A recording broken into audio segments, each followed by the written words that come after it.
Hey, welcome to my Wild and Free series. My name is Siine, and it is my mission to help this world while I offer my part into the healing process of the relationship between humans and animals. So I'm saying that pretty often, but today I want to explain you a little bit clearer what I mean with this healing process and how you can not only build healthier relationships with the animals in your life, but how you can also heal yourself, and with that, a part of this world.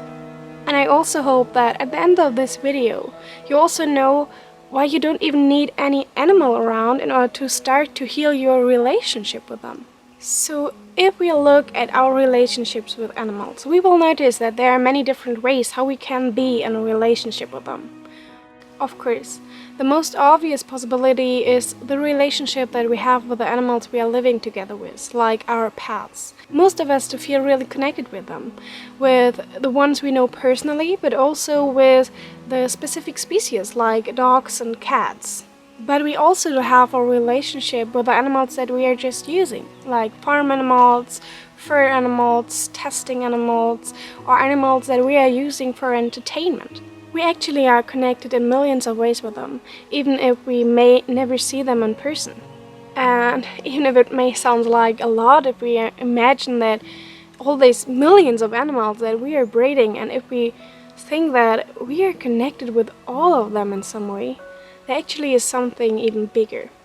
Because we are also connected with animals in all of our ecosystems, so we are connected with each and every worm and insect, and we are connected with all of them because we actually are working together with them, even if we are not always aware about that, but we are working together with them in order to create an environment where we can live. And if we look at this working process, we may notice that we are probably not the most pleasant people in this working project. In contrast to bees, for example, or worms, or other amazing helpers, which are offering an important part into the ecological well-being of this planet, we are destroying the habitats, and we are creating disbalance in our ecosystems. Actually, no matter where we look, we as a human collective are having a hard time in order to create a peaceful coexistence with animals, because we are constantly trying to dominate and control them. We are breeding the strangest breeds, and we are acting as if it would be our right to determine over them, as pets, as farm animals, and in any other encounter that we are having with animals. We are denying our connection and our dependence on them, while we belittle them and focus on separating ourselves from any other kind of animal.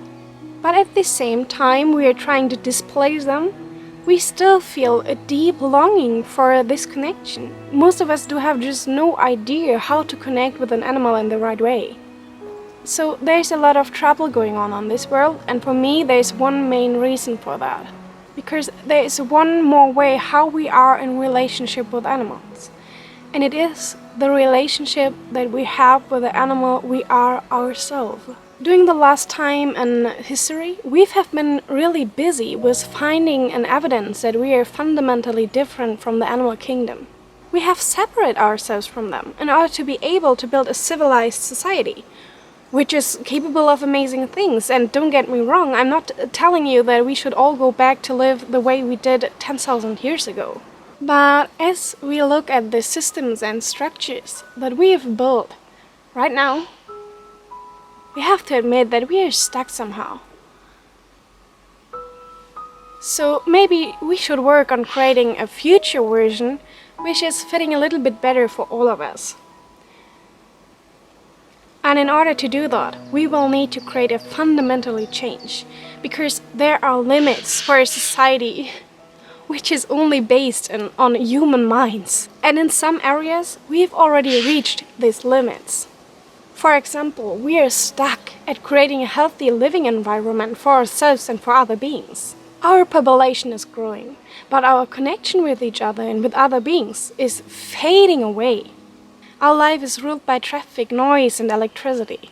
We spend endless hours sitting around staring at screens. We are eating food that is not serving our bodies. We actually are living as if we would be fighting against our bodies. We are fighting. We are fighting against the animal we are ourselves. We call these parts of us primitive. stupid, instinct-controlled, unpolite, or disgusting. And we got blind about the truth, which is that these parts are also the one who are carrying more wisdom than the knowledge of our minds could ever compare to. In these modern societies, we learn how to hide and control these parts of us, but we miss the opportunity to learn how to follow and trust our intuition, how to care well for our bodies and actually give them what they need, how to accept our full being and to find the beauty in each part that we can call ourselves, how to fully enjoy being alive. Instead, we are constantly repressing some parts of us, which is never going well for a long time. And the more we try to avoid it, the higher is the risk that this hidden animal is breaking out in the worst situations. Sometimes that means that we get completely overwhelmed from this life or just the situations where there's just no space for who we really are. That can mean that we get into panic attacks or in depressions where we feel completely lost in this world. And it can also mean that we are experiencing a lot of anger, aggression, and even violence because we feel like that is the only way how we can get what we need. And this kind of breakouts would not be necessary if we would have a healthy relationship with this animal part of us. As long as we are fighting against the animal we are ourselves, how should we appreciate the value of the animals around us? As long as we stick to the idea that there is a fundamentally difference between humankind and other species, how should we be able to accept this deep inner core, which is just as rooted in nature as any other animal is? Because we may have different bodies, we may are using our senses differently, we may think and feel differently. But we are all living beings in a sentient body who are able to think and to feel. And the soul is the same in every one of us. So we need to do both jobs. We need to relearn how to be best friends with the animal we are ourselves. And we need to open up to see the animals around us as the full beings that they are. But in order to start this journey, we don't need to be surrounded by other animals. We can start right now sitting on our sofa. We can start by healing and appreciating the animal that we are ourselves. And if we meet other animals, we can see them as the amazing teacher that they are. We can begin to appreciate them again, just for who they are, without the need to fulfill any expectations of us. And as we do that, we are not only helping ourselves to live a fulfilled life and to build healthy relationships with the animals around us, we are also helping to change the perspective about our encounter with animals in general. We are healing ourselves and a part of this world at the same time. And I'm so happy to have you with me on this boat. So I hope to see you soon again. Stay wild and free. Bye bye. Take my hand, we'll make it somehow. We can't miss out.